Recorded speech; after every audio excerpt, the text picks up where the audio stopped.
Selamat malam, Pak Rino dan teman-teman. Di sini saya akan menjelaskan sedikit materi saya, yaitu syarat dan tata cara pendirian Bank Perkreditan Rakyat. Oke, sebelum itu perkenalkan, nama saya Rinto Sibarani, NPM 1851043. Oke, langsung saja. Sebelum kita masuk mengenai tata cara pendiriannya, kita harus mengetahui dulu apa itu BPR. Dalam Peraturan Otoritas Jasa Keuangan Nomor 20 POJK /03 2014 tentang Bank Perkreditan Rakyat, di situ dijelaskan bahwa Bank Perkreditan Rakyat adalah bank yang melaksanakan kegiatan usaha secara konvensional, yang dalam kegiatannya tidak memberikan jasa dalam lalu lintas pembayaran sebagaimana dimaksud dalam Undang-Undang mengenai perbankan. Oke, undang-undang itu sudah saya dapat mengenai tata cara pendiriannya. Seperti ini.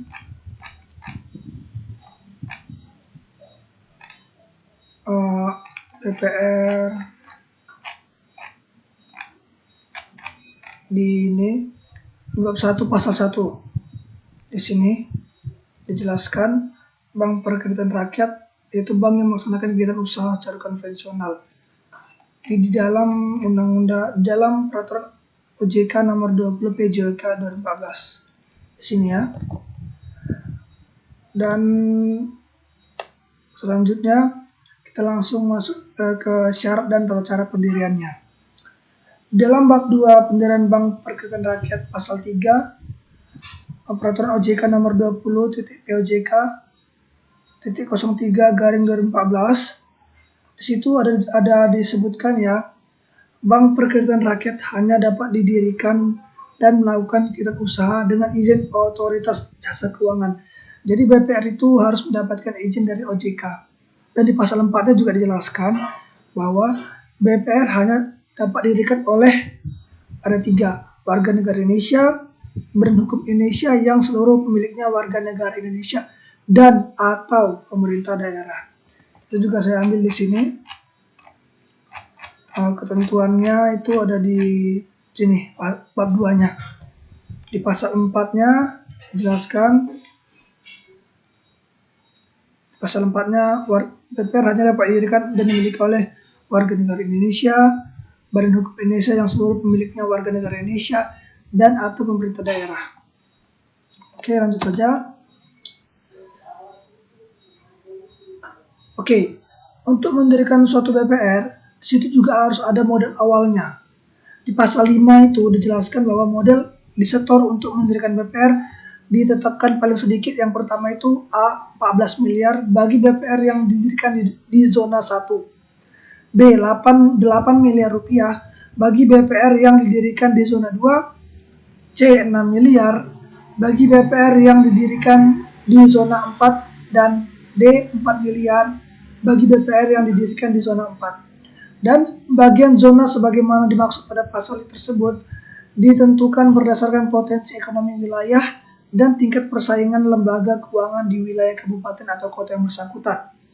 Jadi itu sudah dipatok-patokin ya. Dan pembagian zona tersebut itu zona-zona yang pasal 5, yang di 14 miliar, 8 miliar, 6 miliar, 4 miliar itu dapat dilihat di dalam surat edaran OJK nomor 16/SOJK.03/2015 tentang Bank Perkreditan Rakyat. Oke, yang mau lihat di sini ada, saya juga sudah menyiapkannya. Di sini sudah diatur lampiran surat edaran OJK tentang Bank Perkreditan Rakyat. Oke. Di sini Bali dia zona 1 tadi 14 miliar, Banten zona 1. Oke, kita mau mencari Batam. Oke, ini Kepulauan Riau, Kota Batam. Jadi Batam itu ada di zona 2, yaitu 8 miliar. Jadi kalau ada BPR yang didirikan di Kota Batam, modal yang harus disiapkan itu adalah modal 8 miliar. Karena sudah ditetapkan di sini kalau Batam itu termasuk di zona 2. Oke, lanjut saja. Oke, setelah kita model awal itu, saya akan disini menjelaskan tentang perizinan Bank Perkreditan Rakyat. Oke, di bagian ini perizinan yang dimaksud itu ada dua, yaitu persetujuan prinsip dan izin usaha. Persetujuan prinsip itu adalah persetujuan untuk melakukan persiapan pendirian BPR. Kalau izin usaha itu izin yang diberikan untuk melaksanakan kegiatan usaha BPR setelah persiapan sebagaimana yang dimaksud dalam huruf A selesai dilakukan. Oke, izin prinsip itu ada di nih. Prinsip itu persetujuan melakukan persiapan pendirian BPR. Izin usaha yaitu izin yang diberikan untuk melakukan kegiatan usaha BPR setelah persiapan sebagaimana yang dimaksud. Oke, di sini sudah saya jelaskan persetujuan prinsip itu untuk mendapatkan persetujuan prinsip yang dimaksud dalam pasal 7 itu disertai dengan rancangan akta pendirian, data kepemilikan, daftar calon, rancangan struktur, analisis, dan lain-lain. Otoritas Jasa Keuangan juga memberikan persetujuan atau penolakan atas permohonan persetujuan prinsip paling lambat 40 hari. 40 hari kerja sejak permohonan berikut dokumen yang dipersyaratkan diterima secara lengkap. Oke, di sini ada di sini dijelaskan nih. Oke, lanjut saja. Izin usaha. Pihak yang telah mendapatkan persetujuan prinsip tadi, dia itu mengajukan izin usaha sebagaimana dimaksud kepada OJK dan dengan melampirkan nih akta pendirian, data kepemilikan, daftar calon, susunan organisasi, bukti pelunasan, surat pernyataan, bukti kesiapan operasional. Ini sudah saya download juga di bagian ini.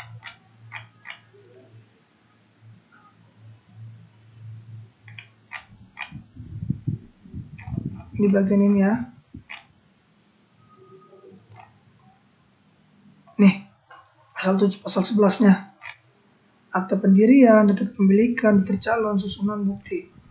Pihak yang telah mendapat persetujuan nih di pasal 11. Dan selanjutnya, oke.